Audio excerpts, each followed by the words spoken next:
everybody, and welcome back to Reality Speaks TV, where real people have real talk in real time. And this is actually part 3 of our Civic Power series. This series is called Mobilize the Message. I am your host, Sparkle Denise, and tonight we continue our powerful series, Civic Power, Local Voices, Local Choices, the voice behind every voice. This is part 3, Mobilize the Message, because awareness is only the first step. Tonight we explore how we turn civic education into civic action. How we get past the noise, the apathy, and the doubt, and move forward toward meaningful engagement. I'm joined tonight by 3 incredible leaders who each bring a unique voice to the table. Heather Wasielewski, founder of Every Voice Utica and candidate for Utica City Council at large. Her mission is about transparency, accountability, and civic education for all. Kamal Fardan, founder of Silver Lining, certified wellness educator and community motivator, helping seniors and undeserved populations, the forgotten populations, stay informed and engaged. And of course, Erin Woodman, Vice President of the Oneida County branch of the NAACP, a civic engagement advocate and a community project manager who's passionate about building people power from the ground up. Tonight, we're asking, how do we keep people informed, inspired, and involved long after those votes are counted? Thank you for joining us, everybody. Welcome.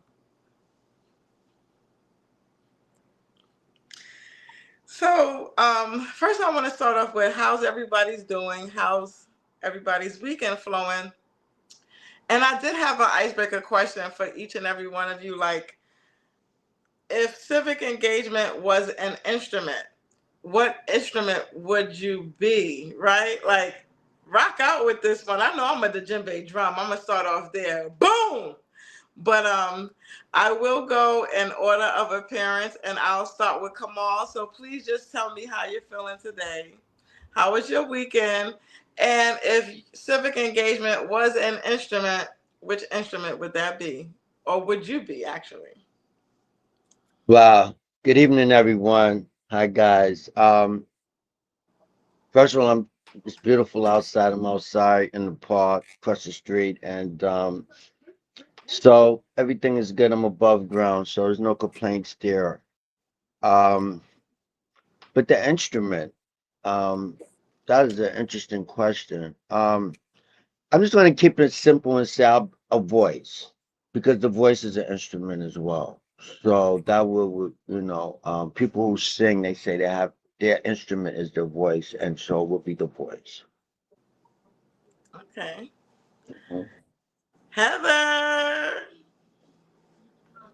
I'll have to go because I'm biased and I play the cello. So I'm going to go with the cello because each string is different, but together a lot can be done and made. So I feel like the cello is a good representation of civic engagement.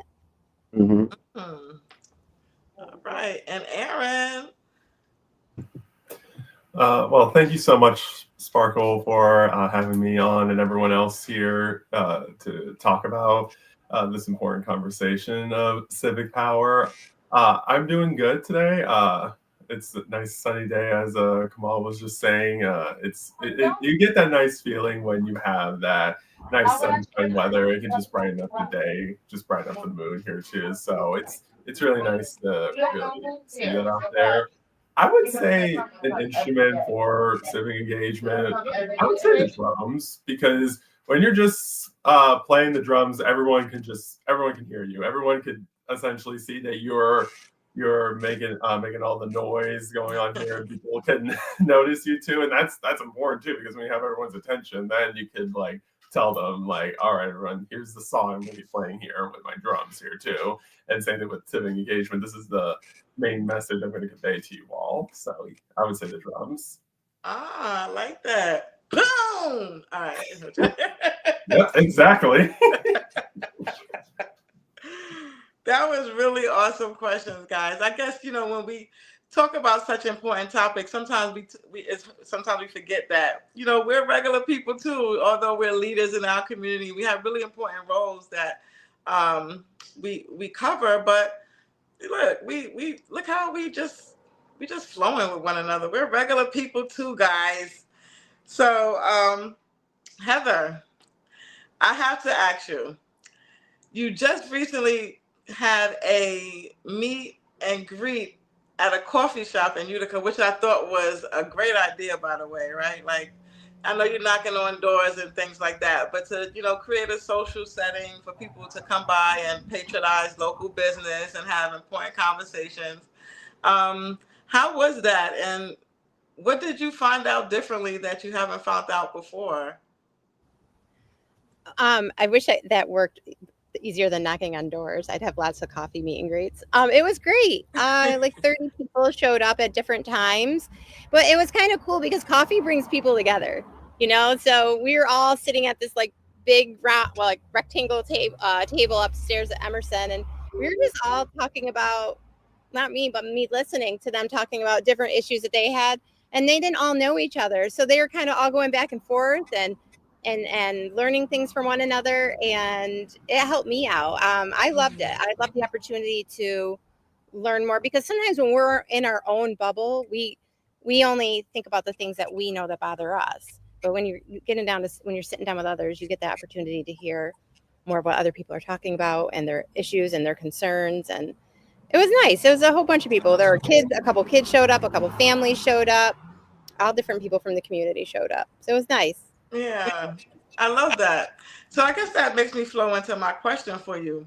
What made you shift from civic educator to candidate? I mean, it wasn't that long before Every Voice, before you actually ran, Yeah. Like, you want the truth? Yes, the truth. Okay, the whole truth and nothing but the truth.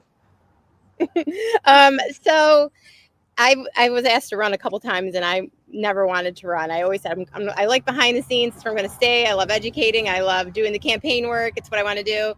But then as I started posting things on Facebook about city issues and things, I would get messages from people from the administration. And finally, it was enough to the point where I'm like, I have enough. Enough's enough. Oh, hi. Enough's enough. I've been working the ground for a long time. I ran the neighborhood association. I know what's going on. I might as well run. If you're going to complain to me about things and come after, me on Messenger and things like that, I might as well run for office, and you can attack me there. So it was kind of like that. I know it sounds childish to talk about, but that was my motivator. If you're going to attack me on Messenger and you're going to do that from administration office, I might as well be in office while you do it, because I'll have more power. So I don't have as much power here. So. Oh, okay. Very interesting. Like that. And so thank you, Heather. Kamal, this one's for you. So you are the founder of Silver Lining, which is a LLC that focuses on senior population, right? It also focuses on healing and care. What does political healing look like in Utica, and who's left out of that conversation, in your opinion?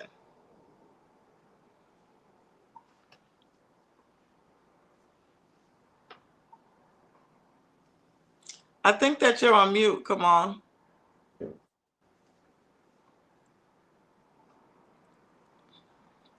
I think you're still on mute. There you go. Wait. No, I'm good now. Sorry about that, guys. I just have it on because I'm in the park and people be walking by. Anyway, wellness and healing. And who's left out of that conversation? And we're talking about politics. So for me, politics, is, for lack of better words, we'll call it a game so that we can understand what I'm trying to say. And there's rules to the game. So, and so what's the hot topics? What's the what are the people, interested in? And then so as a politician, I'll go and I'll speak to that because that's what their interests or that's what their concerns are. If it's seniors today, then we'll be on that bandwagon. If it's youth today, then that's just how the politics go. Does it make it right or wrong? That's not what I'm trying to say. Um, but for me, the healing for politics is understanding that we're all one. And but in the politics there's too much separatism. And I'm not gonna do nothing for you until you do something for me. The quid pro quo. Like I'll vote for your bill if you put this little piece in there for me so I can get a little piece of money for my bridge or my road. It's just that's the politics. And I just think that suppose there's no quick the person doesn't want to put that piece in, then they don't get what they want and the people don't get what they want. And that's not how it should be going. It should be the taxpayers, we paying taxes, these are our needs. Just get them for us. And it's not that simple, but it should be that simple. And the politics is what prevents us. And so the healing is for us to understand it's really about the people. It's not about you or your party that you represent or your constituents or who's an incumbent. It's about the taxpayer and the people and the unforgotten. I'm saying the senior population because I'm a senior now. I live with seniors. I see what we're going through. A lot of us is at the point where we don't care no more. Why we don't care? Our health is bad. We could pretty much can't hear. A memory is shot. Well, I don't even have time. I'm barely getting through the day, and I'm going to get involved with the issue with politicians. So by default, by the fact of old age and losing senses and abilities and faculties, we kind of lose that voice, and it's comfortable for everybody. So I'll leave it like that for now. Hopefully that answered the question. Yes, it did actually answer my Okay. questions. Okay. Yeah. Thank you for that. So, Mhm. Aaron, something similar, but from your perspective, um, in the NAACP and on the ground, what is one civic issue people underestimate the most in our community? I would say it's about recognizing your own voice and using it to the fullest of your ability here too. Of course, like during my time with the NAACP, Oneida County branch, and then a few other civic engagement works here too. Really, it's about like motivating people to know that your voice matters in our society here. And if you don't like recognize like your own power here, then it's easy to just let it go and let other people just use it so that they could use it for their own interests here. And if that's the case, then they're not going to be following your interests as well. It's not there's not that collective uh, unity here when all of us aren't using our voices to the best of our ability here. If we all just lay back and just say that I don't think my voice matters here, I don't think anything that I'm doing here is going to contribute to the greater good of our society here, I'm just not going to do it. So that's something that I would say people underestimate is the power of their voice and really being able to just let people know, saying this is what is on my mind here and this is how like we need to solve it together. And not like feeling like overwhelmed that, oh, I have to do this all by myself. Like you don't have to do it all by yourself.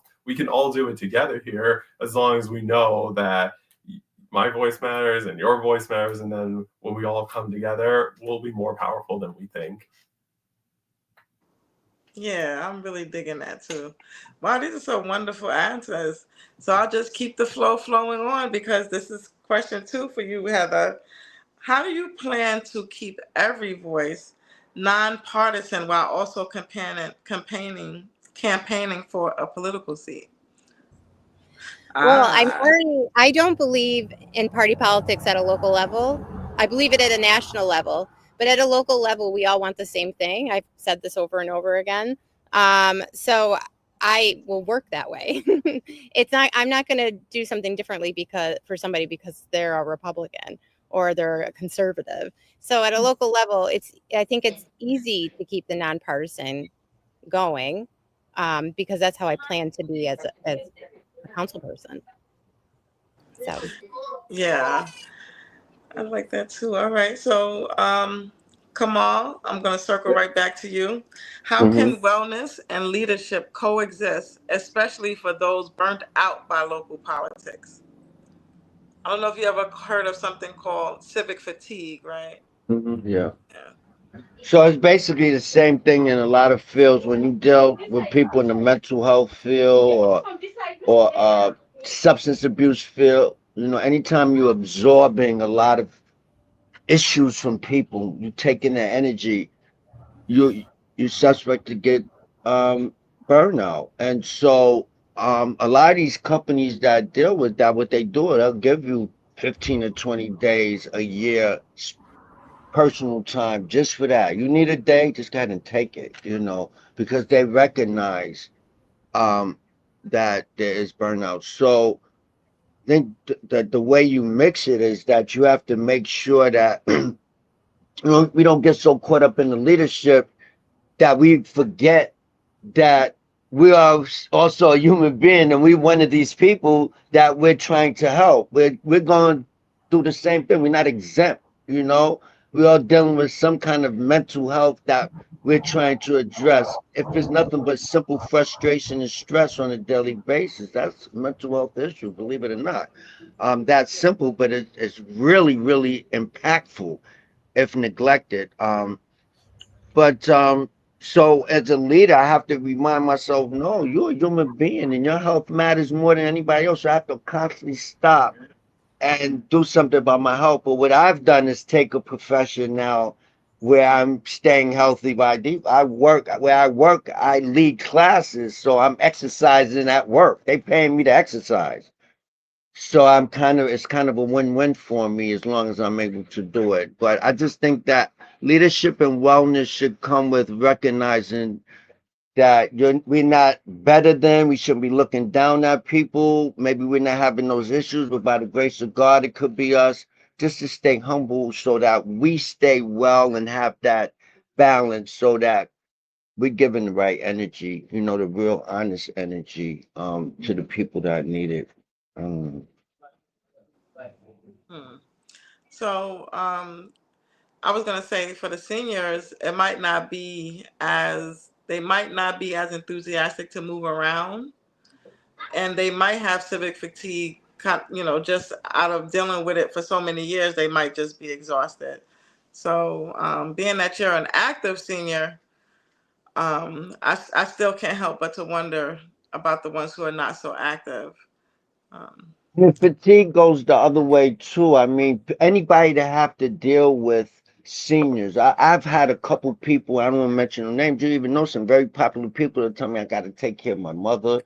I live with them. Shit, you know, we have upstairs and downstairs, and I have to help them with technology, whatever the case may be. And I can hear the fatigue in their voice, right? And sometimes the idea of it alone, like if somebody approaches and said, listen, would you take your mother and bring them to your house and let them live happily ever after with you instead of putting them in a nursery?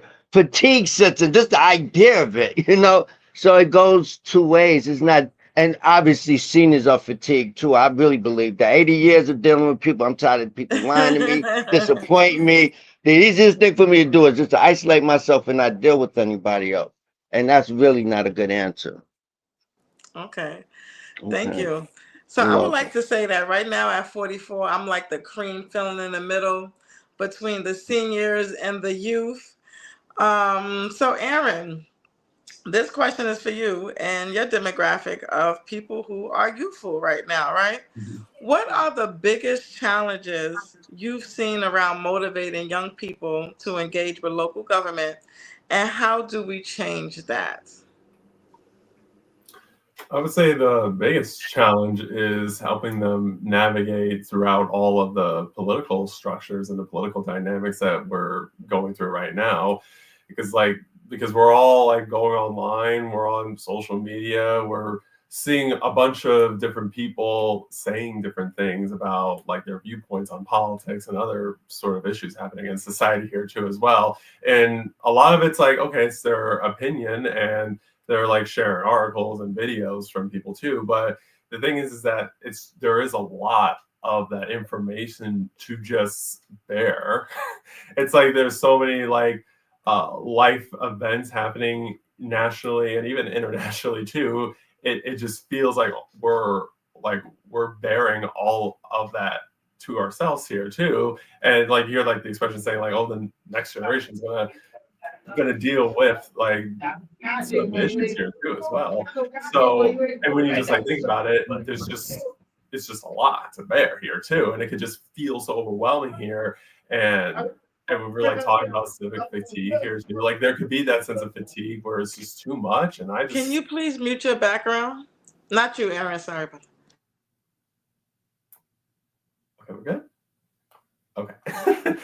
Anyway, so civic fatigue, just being like this is just so overwhelming, and I just don't know what to do. I don't know how to like process all this information here too. So that's like the challenge is just being able to process all this information so it doesn't just feel so overwhelming here. Because later when you get so overwhelmed with something, you just check out of it and you don't want to deal with it anymore. So what can we do to give that empowerment here too? So like goes back to what I said earlier about having them believe that your voice does matter and that it's important to use it. Another thing is to really provide guidance for the youth on how can you be more civically engaged? How can you be an active citizen in our society here too? Let's like go with them with an open mind and no like assumptions that they have absolutely no idea like how to do something outside in the community here too. Like if you just go in with those assumptions here, then that like will give you some preconceived notions that they don't know what they're doing here. So they don't know like how to talk with people. They don't know like how to like look at information reliably and share it reliably here too. Like if you think that the youth don't know enough information about what's going on in life, then provide that guidance to them. Just let them know, like say, hey, I'm here to help you out. I'm here to be that mentor to you. I'm here to be that person that's going to give you guidance on how to navigate our political structure here too, because I can understand how it can be confusing. I can understand how infuriating it could be, and it just feels like so many things are working against you and that there's no hope for you. But I'm here to tell you that I have hope in you. I'm here to tell you that you do have a place in our society here, and I do believe that when you understand how all this works, I know that you will be like the change makers that we all say that you're going to be in the future here too. So that would be my solution, is just giving them hope and not like giving them any stereotypes or assumptions about them, because that's just going to be like essentially saying like I don't trust you or anything. Like we have to really start trusting the youth here that they are capable of making positive change. Right. Righteous. Okay. So this question that I have is pretty much a open dialogue question. You know, if you feel like you want to answer it, you can.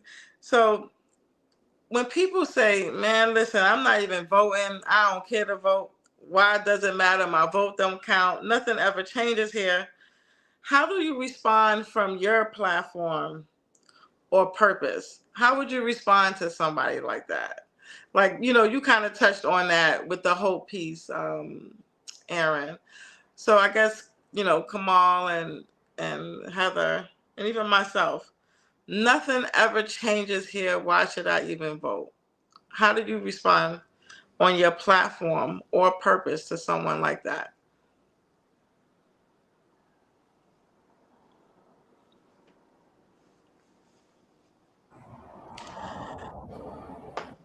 I run into that. I don't feel like I run into it as much anymore as I used to, but I think that they don't care because they don't understand. They don't understand how what each person does that's in office. They don't get it. They don't see the change happening within their communities, and that's a reason why they don't. It's kind of, for me, it's encouraging them that I want to be their voice, that I want to help them with the things that I see what they're going through. I can understand what they're going through, and that their vote will matter to me, because it can be the difference between winning and losing an election in the city. A couple votes, and that's happened in the past. I think that people just need to feel like they're being heard.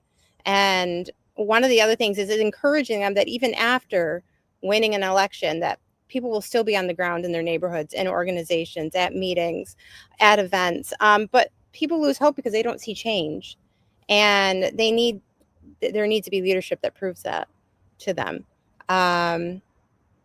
So when people say their vote doesn't matter, I try to tell them it does, but I think showing them or telling them what I can do as a candidate for them will hopefully help them get them to the polls.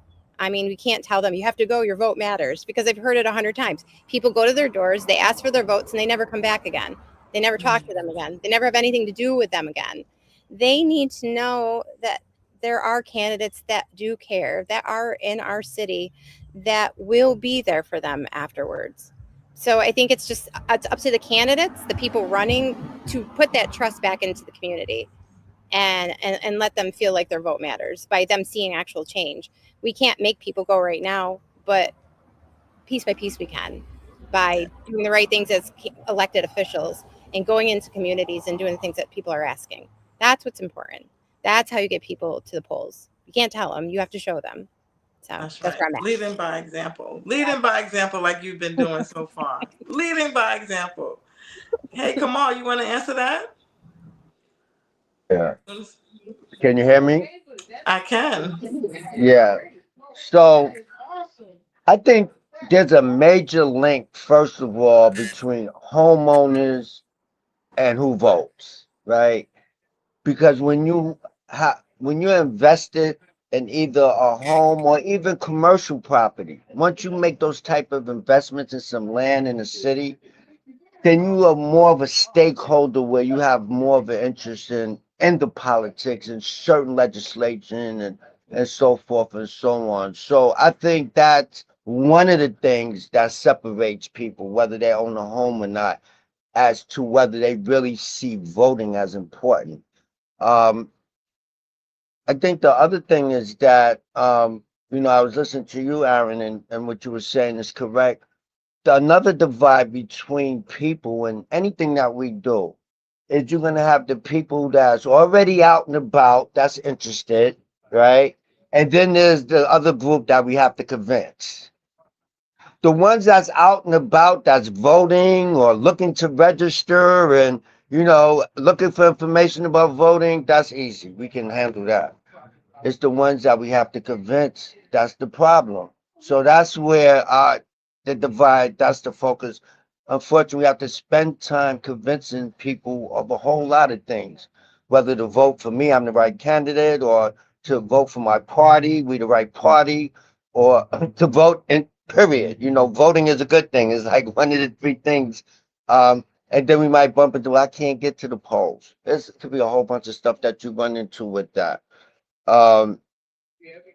So for me, uh, that's part of it. Those are the two divides. And I mean, the last thing I'm going to say is, for me, I only ran for something here, municipal housing, but there are other threads that's involved. I'm gonna use myself. Like, I vote for the president. I started doing the last 2 or 3 elections, but I'm not on top of it as far as state elections is concerned, and it depends, how popular they are and whatever. But I should always be involved. And in local politics, the council, I don't go to city council meetings for a few reasons. I'm just not there yet, but I should be. But what I was saying is, if I was a homeowner, I wouldn't miss a meeting. So I think, to me, that's a major issue for me. And the other thread is this, also being involved with boards. There's other community action or community involvement that we can do as citizens. We can join boards in our museums and our community centers, so we have a say and a voice there to make sure our interests is when they voting on different things. As a board, being involved with any community centers, any senior centers, any showing up to meetings that used to be involved with Sparkle, where the police used to come out and try to have that community engagement. They would give a report and we could ask questions, showing up for that. Who's not interested in what's going on with the safety, in the community? So, just showing up to, it's not just the voting, because if you're not voting, then you're probably not doing the other things that I just mentioned. There's probably a few other on the list. So there's a thread there. It's being involved, caring, or being civically engaged, I guess. Well, thank you for that. I really, Mm. you really got my thoughts provoking and rolling when you said that, certain people who have a vested interest, like a homeowner or a business owner. That's a really great point. And I was just thinking about the historical of people of color in America. We were, of course, marginalized, white supremacy. These are no secrets, right? Sometimes we don't necessarily want to talk about them, but these are things, the red lining that went on. So not only we have voters fatigue, we have financial fatigue. We have, living in a food desert fatigue. When are we going to eat fatigue? So I believe that sometimes voting, it doesn't really matter for us because it always seems like we get the crappy end of the stick. Would you like to speak to that at all, Aaron? Well, I would just echo like all of your points. You, Sparkle, Heather, and Kamal, just like those are great points too. And really, just it's also really like knowing that divide between people who are like really active and people who are not like or somewhat active, and then the others who aren't active at all here too. And I did say like, yeah, we all have political power, and that's true. We all do. We actually we are able to make change in however capacity we want to as well. But one thing to just remember here too is that decision makers, like our politicians, for example, or political candidates, are really going to be paying the most attention to the people who are very civically engaged, because they're going to be the ones who are going to determine if they're going to get voted into office or if they're going to vote for the opposing candidate here too as well.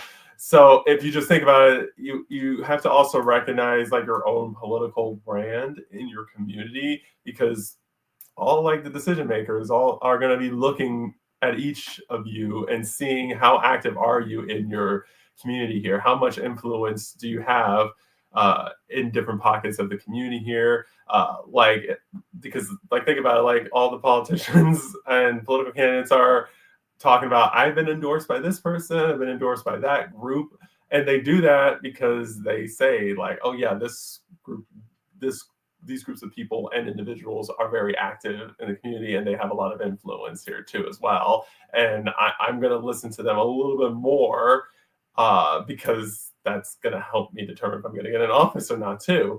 And that's something that we have to let everyone else know who are somewhat active or not active at all, because you could be really passionate about a certain issue here too, but if that's not getting advanced, if it's getting drowned out by other people who are more civically engaged or more politically active in society here, then that's something you have to like really think about, being like, okay, perhaps I should go to that town hall, perhaps I should make that phone call, perhaps I should speak in front of the board, like the school board, the common council. Perhaps I should get my name out there.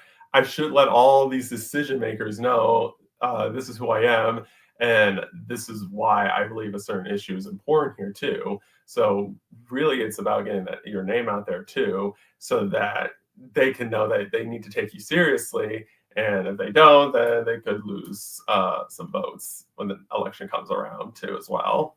And really, it's just having a connection, because like you're a citizen of our society here too. Like, why wouldn't you want to have a connection with your politician? Like, why wouldn't you want to just go out there and just tell them like, this is who I am, and I like to like get to know each other better. I want to develop that relationship with you, so that when the time comes, when it comes down to voting in the government, that you vote for the legislation that will help advance my community forward here too. So that's another way to think about it, is that you also want to have a relationship with your politicians here as well, and just be like on good terms with them. And when I say like good terms, it doesn't mean like you can't call them out on anything that they do wrong. Like you can still criticize them too, but it's on a good faith basis, essentially saying that, okay, you said you're going to do this, but you're not doing it.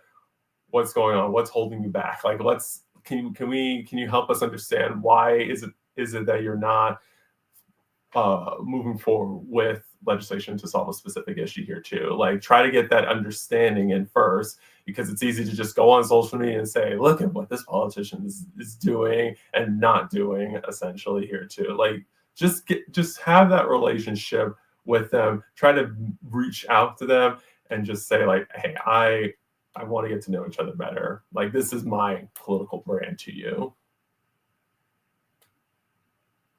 And if they don't answer, I'm blowing them up on social media. No, I'm just kidding. So, anybody else wanted to say anything before I move on? This is pretty much the last question that I have before we wrap up this next round. But I just wanted to know, does anybody have any thoughts? You know, because we pretty much spark different thoughts from one another. I just wanted to know if anybody wanted to say anything before I move forward. Great. Okay, so this one is for you, Heather. What would success look like for you outside of winning? Like, what's the deeper goal for you? Oh, that's such a deep question. I don't think I've thought much past that. I think I don't really have my deeper goal past winning the election. I'd be happy just winning the election and being able to go into communities and make a difference, be able to be a voice, bring more people to the table. I mean, that would be win-win for the rest of my life for me. Like, there isn't much more. I mean, I guess it would be to encourage continue more people to rise and vote and run for council and run for other, run, because we are the ones that can make a difference. And I think for me, I'm hoping that if I win, or when I win, that'd be cool, that it will encourage others to want to run, and get involved. I guess that's my big thing. I want to not only win this, but I want afterwards to have other people that are young start running, more people getting involved. I hope that is an impact that I can leave on people after winning the election. Yeah. Okay, thank you. So, Kamal, I think you kind of answered this question, but in case you didn't, let me just ask you again. What role do you believe physical, emotional, or social wellness plays in civic engagement and community power? And the reason why I'm asking that is because I would like to know what true civic engagement, like, what does that culture look like in Utica, beyond election season? So.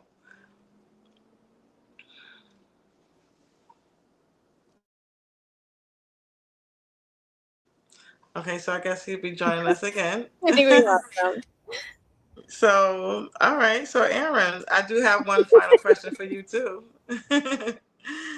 How can we build more intentional? Oh, here he is. That's his stage. Okay. You there? Is your microphone muted? It doesn't say that it is.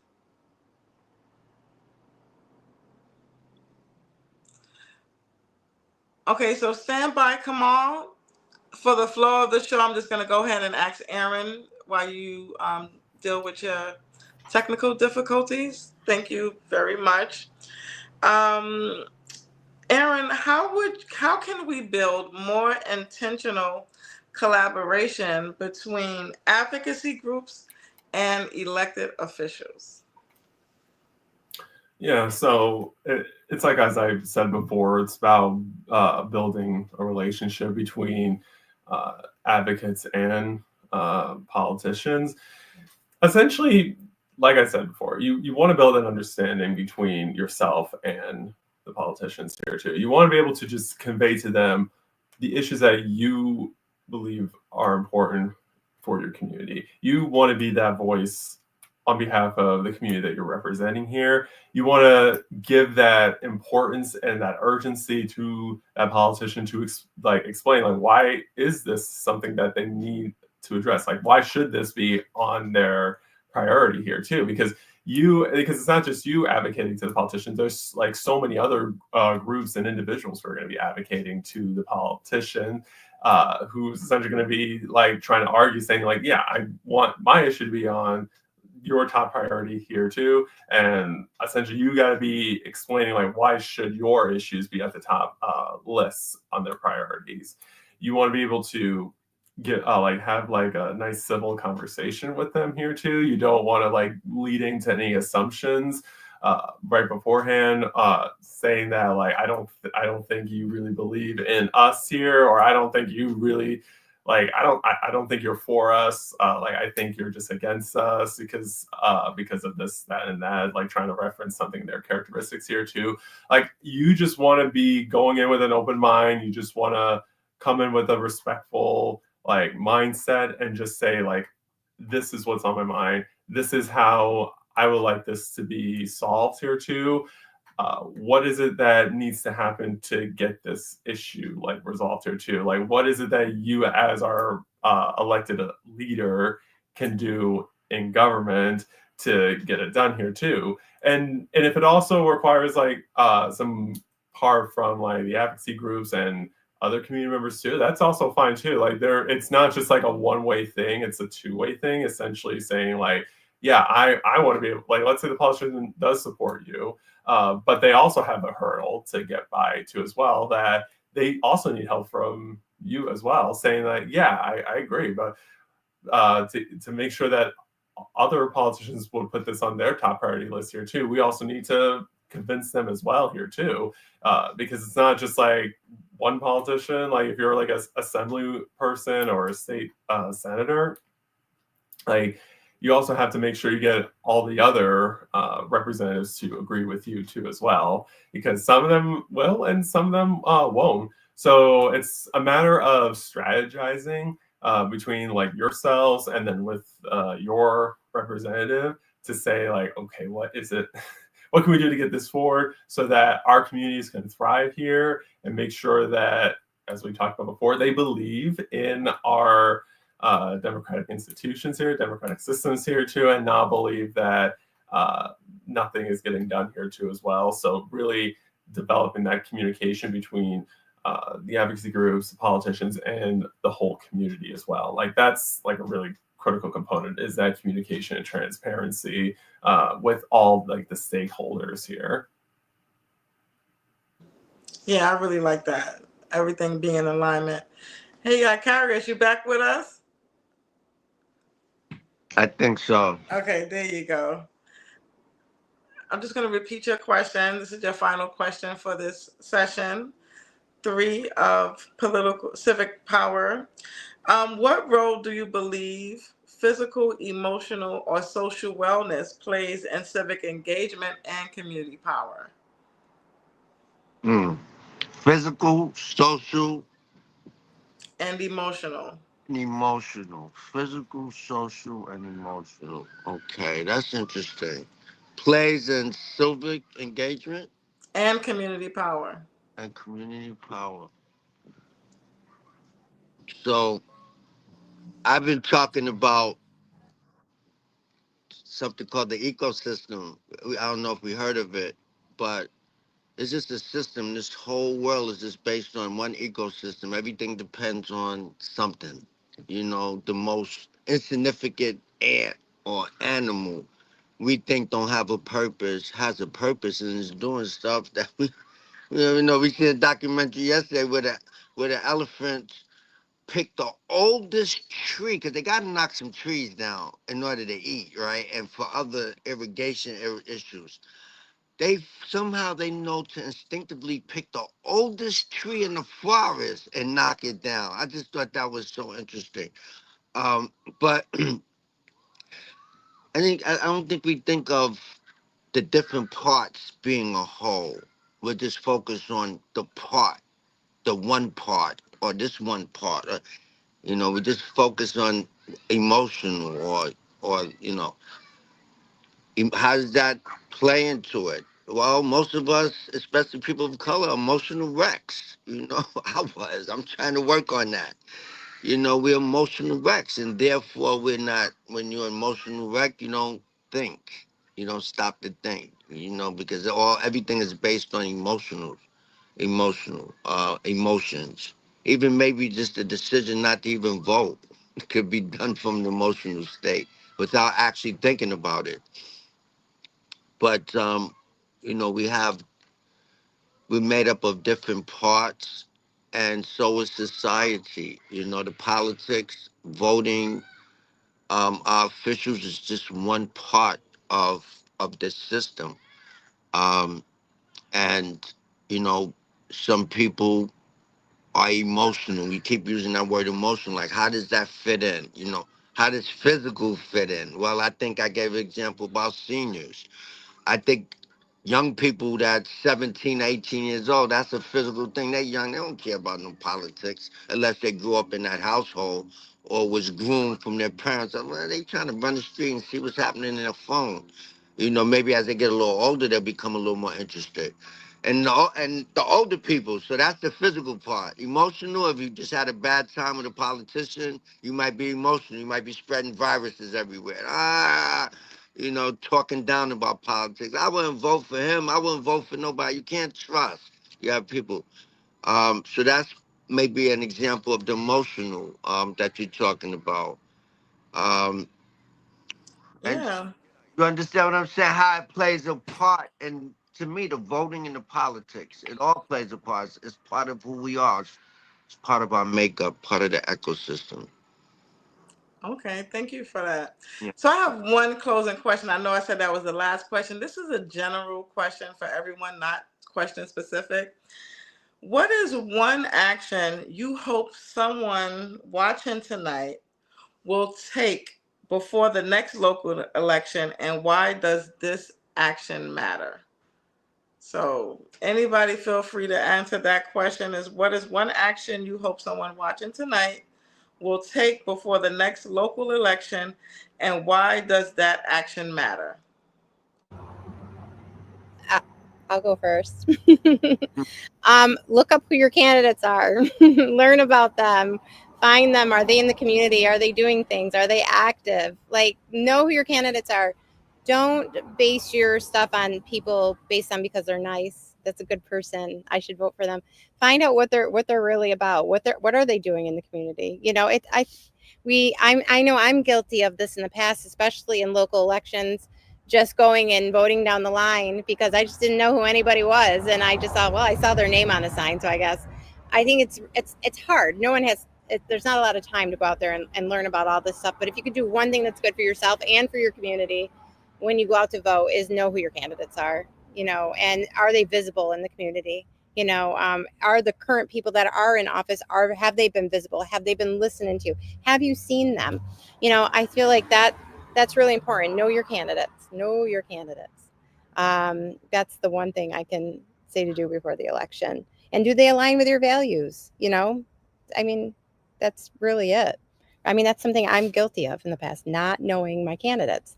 So that's what I would do first. Yeah.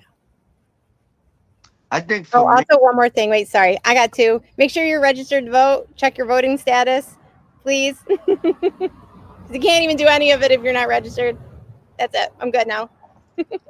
I was gonna say maybe some information is needed. Like, what is some of the type of things that you guys vote on at city council? Maybe we need to start informing, the citizens, the potential voters, exactly what you do, because I'm not even clear as to. I know some ordinances you can change or whatever, but maybe that could be one thing. Start informing, and then I'm like, oh, they do that, and maybe that would develop more interest if people knew exactly what you're voting on down there, what kind of changes you can actually make for the city. So that's just a suggestion. Can I just go back on that? You're absolutely right, because people, when I knock on doors, I'm like, nope, we don't do that, but we can do this. So, and that's where, and then people are like, oh, because they want to talk federal, and we're like, nope, we don't handle any of that. at a local level. So you're absolutely right. People aren't really quite sure what is voted on and what's happening at the local level. So I feel like a lot of times I spend a lot of time telling people about exactly what we do. But yeah, you hit it right there. People don't know exactly what in our, for example, the council, what they actually vote on and what they do there. It's a good one. Important for us to know. Absolutely.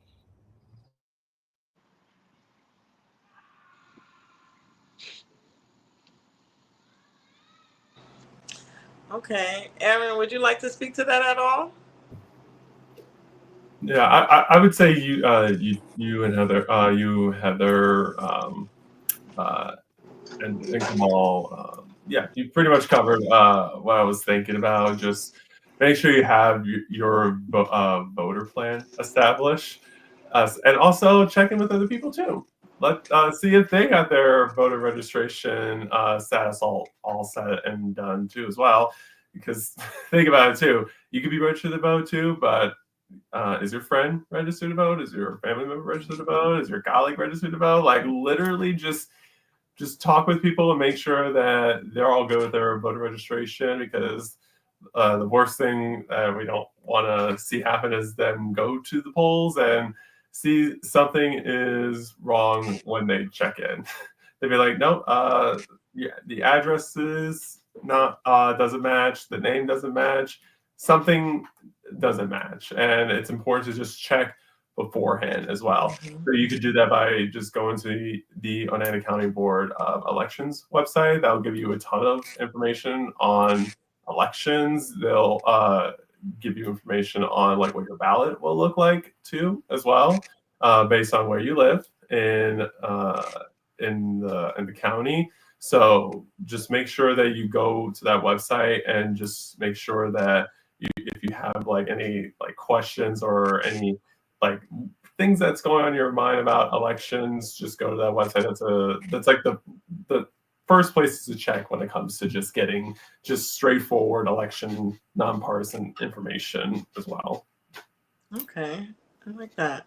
So there's two things that I wanted to mention. I'm going to answer that question, but I also wanted to say there's something I forgot to say earlier when I was hearing from the youth and about the youth and the seniors, is that I think it would be a neat idea if local politicians who run in for local election would come to the high schools, because a lot of the seniors, they're 17, but they'll be 18. Like hold a special auditorium when it's election season, maybe even hold a debate, and maybe even bring in some of like the 9th, 10th, and 11th, 12th graders and have them vote for the candidates. Of course, their vote wouldn't count as far as, but let's just see where they're at, kind of have a practice mock voting so they can get familiar with what a ballot looks like. So that's what I was thinking while you all were talking earlier. I don't know what that would look like, but that's something that seems feasible, getting them early engaged while they're at a school auditorium where they pretty much have no choice but to sit there and learn about their civic duties. And upon graduation, maybe they might be a little bit more inclined to vote because they were already informed. They can probably make an informed decision based upon the candidates coming up to school, maybe even having a debate in front of them in an auditorium.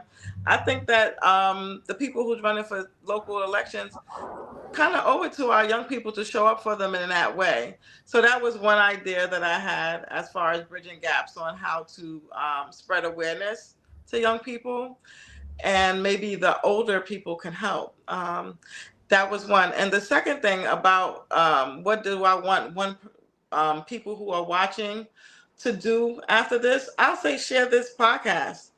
Hit the share button. Share it.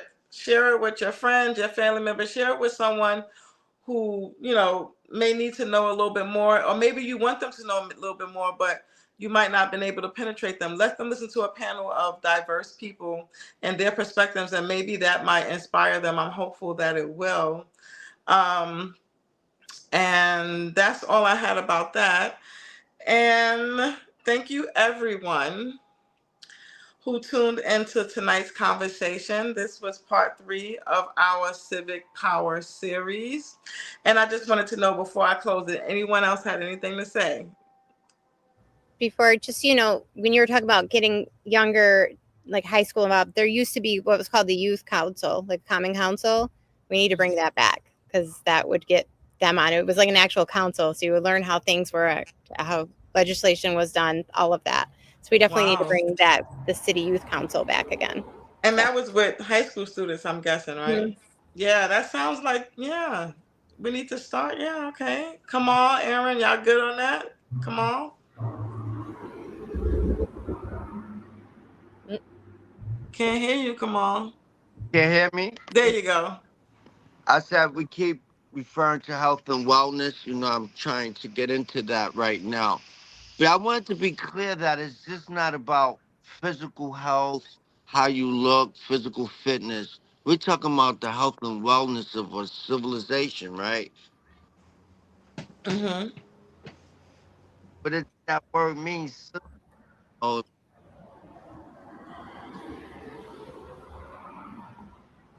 but uh, we're not well. We walk around this city and see people. Well, I don't know about you, but it has an impact on me. I see people leaning over that's high of drugs. It has an impact. You're coming in and out, Kamal. The connection is not It's stable. not stable. You still can't hear me? All I can right. hear you, but just a moment ago.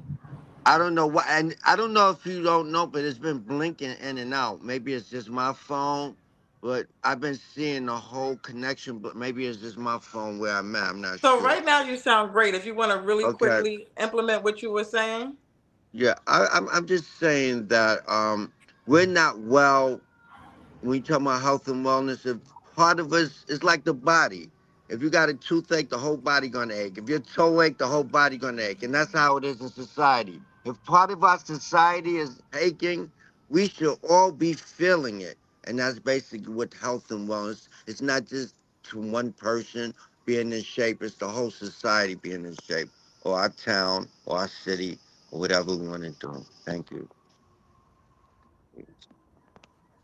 All right, great. I think this was a wonderful, and this was part 3 of our Civic Power series. And I hope you're walking away with not just informed but inspired. I feel confident in saying that for those of us who are watching who might be a little shy or apprehensive, when you see either one of us in this community, in this region of Utica, feel free to stop us and say, hey, I saw that Civic series that you're doing on Reality Speaks TV. Can you help me, or can you explain to me further? So if you see Heather, if you see Aaron, if you see Kamal, if you see myself, I believe we're approachable and friendly. They don't call us leaders for anything. Just come up to us, talk to us, and we'll be happy to guide you to the next level of your civic success. A huge thank you to my co-hosts today, Heather Wasielewski, Kamal Fardan, and Aaron Woodman, not only for showing up, but for speaking truth and sharing tools for real change. Remember, civic power doesn't belong to politicians. It belongs to you. And your voice, your votes, and your action all matters more than you know. We'll be back for part 4 of this Civic Power series on Sunday, August 24th at 7 p.m. So mark your calendars, invite a friend, and stay locked in with Reality Speaks TV. Real people, real talk, in real time. Until next time, stay engaged, stay empowered, and always stay real. Peace and power to you all. Good night.